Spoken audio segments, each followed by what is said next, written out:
Here with the Digital Digest, and today I'm unboxing the HP Zbook Power G11 for 2024. This is a mobile workstation. In fact, HP just sent this over for review. It is their top-of-the-line spec, so we've got an Intel Core Ultra 9 processor under the hood, an NVIDIA RTX 3000 GPU with 8 gigs of VRAM, a QHD 16-inch display that peaks at 400 nits of brightness, 64 gigs of DDR5 RAM, a 2 terabyte NVMe SSD, and of course Wi-Fi 6E connectivity as well as 4G LTE.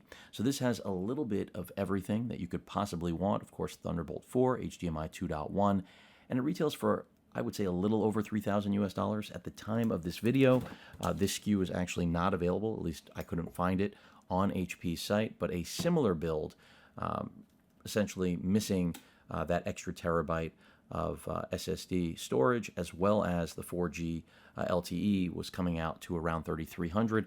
So it's safe to assume this is going to be in that vicinity. So let me go ahead and open this up.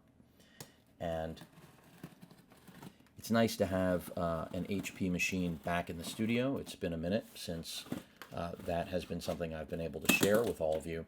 And, you know, definitely a nice thing to be coming back with one of their, I would say, best machines on the market. Now, this is the top end build of the G11, so remember that if you're looking at this particular machine. There are a lot of different configurations. You can go with AMD. You do not need to go with Intel if you don't desire it.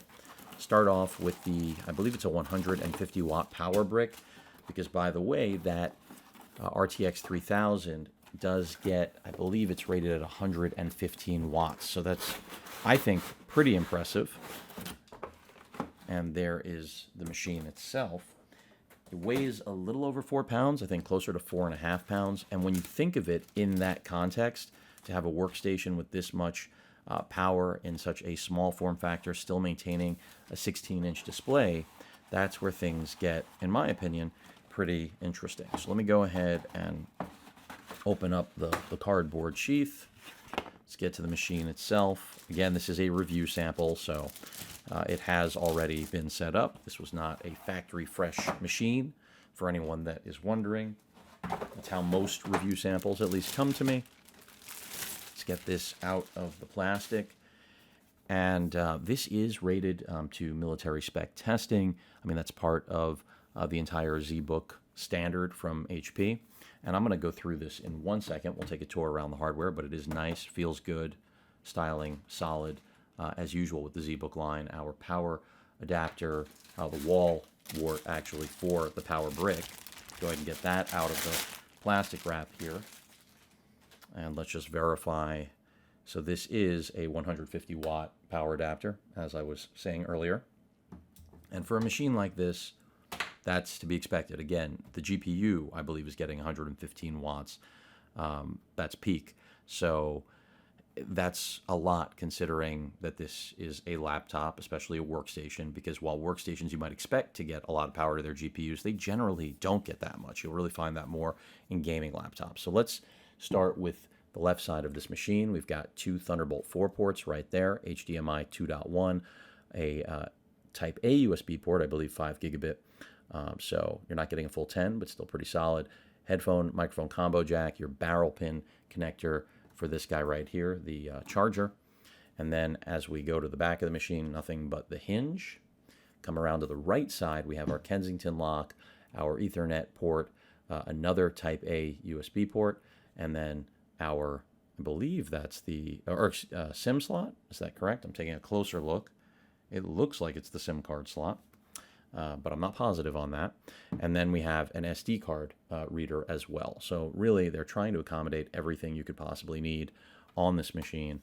On the bottom, ventilation, some speakers. Of course, you can open this up and upgrade it, but with a build like this, again, 64 gigs of RAM, an Ultra 9 processor, 2 terabyte NVMe SSD, you are likely not going to need to upgrade a lot. Glass trackpad. This is a Copilot PC, for anyone that's wondering. Intel vPro certification, fingerprint scanner, power button built into the keyboard deck, full numerical keypad, as you would expect. I'm a big fan of this keyboard. Trackpad feels nice. Let's go ahead and see if this has enough juice to actually power on. It may not, which means I will have to plug it in. It appears to be a matte display. We have a 5 megapixel webcam at the top, of course, with auto framing capability. It looks like there's also a privacy shutter right there, and there is. So let me go ahead and plug this in. I'm going to actually see if I can get it going using Type-C power. I'm going to go with a 140 watt PD 3.1 power adapter. I'm going to have to go to the other side of the machine. But realistically, when you think about all the things that this has to offer, it's, I think, pretty enticing, again, for workstation users. But this is really more of a type of product that is going to be rolled out by corporations, small businesses. This isn't something I envision the average user wanting to pick up, simply because, well, it's, you know, really all about build quality, reliability. You're getting a 3-year warranty with HP on this. So it is really built for corporate consumption, in my opinion. But, you know, everyone's going to look at this a little bit differently. Now, we are getting power from that 140 watt adapter. It doesn't look like it's got enough juice to actually power on. Oh, maybe it does. There we go. Another thing I really like about the HP design language on the keyboards, giving you LED notifications on things like your mute button, because it's just nice to have that visual cue to let you know, so you don't have to check. You get the HP Wolf security as well, another nice feature for those of you that value it.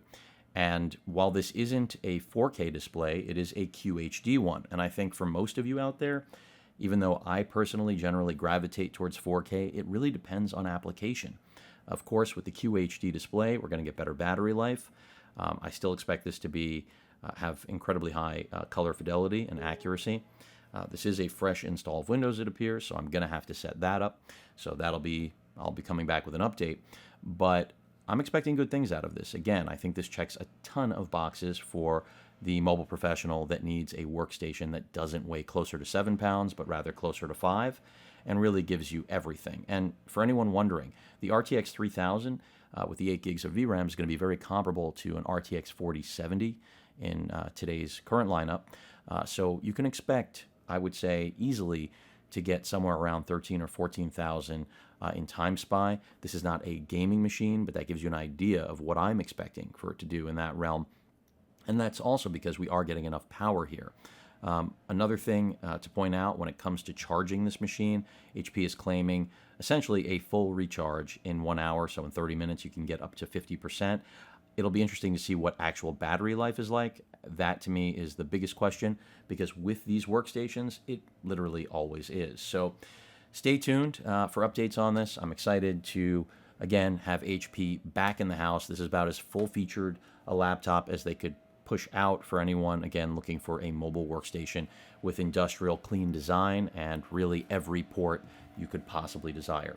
Any questions or comments, please feel free to post them at that like button. And as usual, please feel free to subscribe, and please stay safe. Later.